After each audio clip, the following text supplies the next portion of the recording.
Hello, hello, hello, hello, hello. I'm Lynn Browder, and I have a son, Owen, who is 14 and has autism.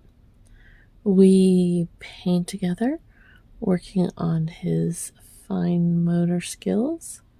He helps me paint the backgrounds of our paintings, and then I paint the rest. Now, I must say I'm pretty proud of myself. I know this side is a little bit smaller than this side, but that's pretty proportionate for me. That's pretty that's pretty impressive, I must admit. I always like I don't know, joke's not the right word, but I always talk about I have a tiny shake, which really should not affect me in any way, shape, or form to get what am I trying to say? The proportions right. But I just can't visually do something so proportionately correct. I just can't. I just can't. So acceptance is the first of many ways to get through things. And I have accepted it fully and completely. So we just move forward. And it will all be okay. So we just, like I said, just, don't worry about it and move on.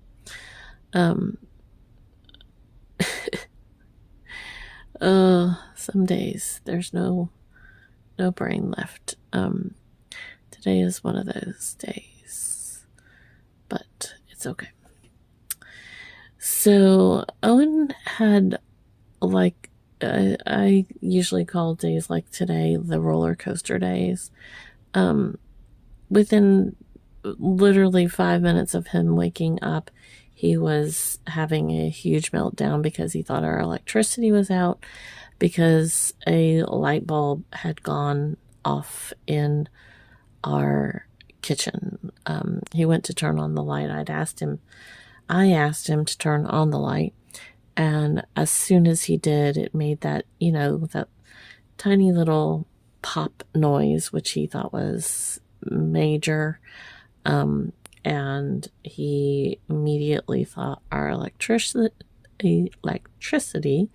was out and was worried about the rest of our day. Oh, we went outside the lines, which is a-okay. But doesn't really matter, because again, the lines are the lines are what we make them. Oh, we're going outside the lines here again. So explaining electricity to him, versus light bulb, how do you explain that? He gets it, but he doesn't get it.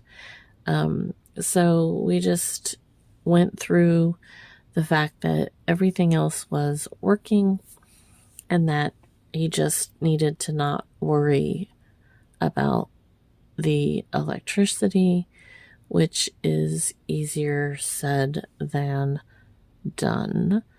But we made it through to the fact that later on in the day, he was happy and disappointed that we had plumbing problems, and he was not going to be here when the plumbers came tomorrow. They're coming, not they haven't. Oh, I told you I'm tired, people. Told you I'm tired. So yeah, so they're gonna come, and he's gonna be at school. And I asked him, I said, do you want to stay home from school tomorrow so that you can see the plumbers? And he said, quite frankly, no, and more? No.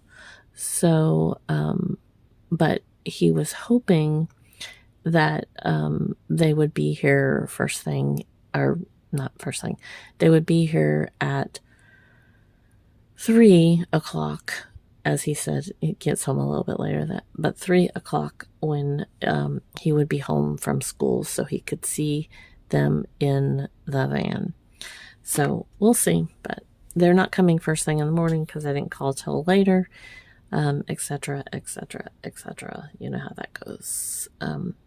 Which I'm just thankful that they'll be able to come, and hopefully it's my toilet. It still flushes, but it just doesn't do what it's supposed to do. So I debated whether I should do this prior to or afterwards, and I probably should have done it prior to, but here I am getting ready to make a mess of what I wanted to do. So we'll see. I'm going to put a cross right here. So that means going through the flowers. But, you know, that's technically okay.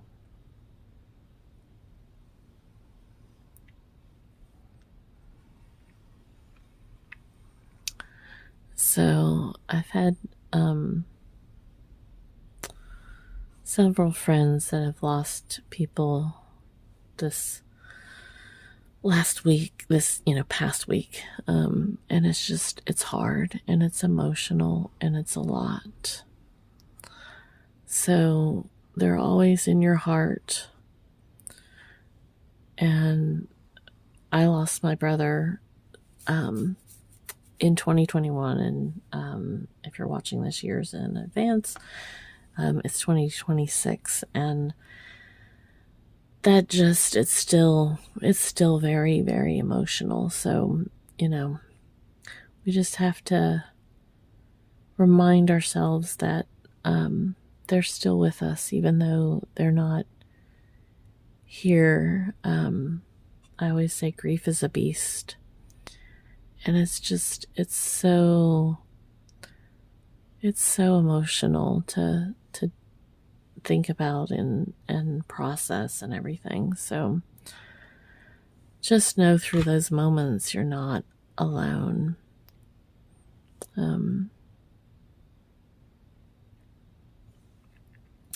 So, okay. I sign this O for Owen. And then L and B. So there we go. All right. Thanks so much for watching and being a part of our day. Toodles, toodles.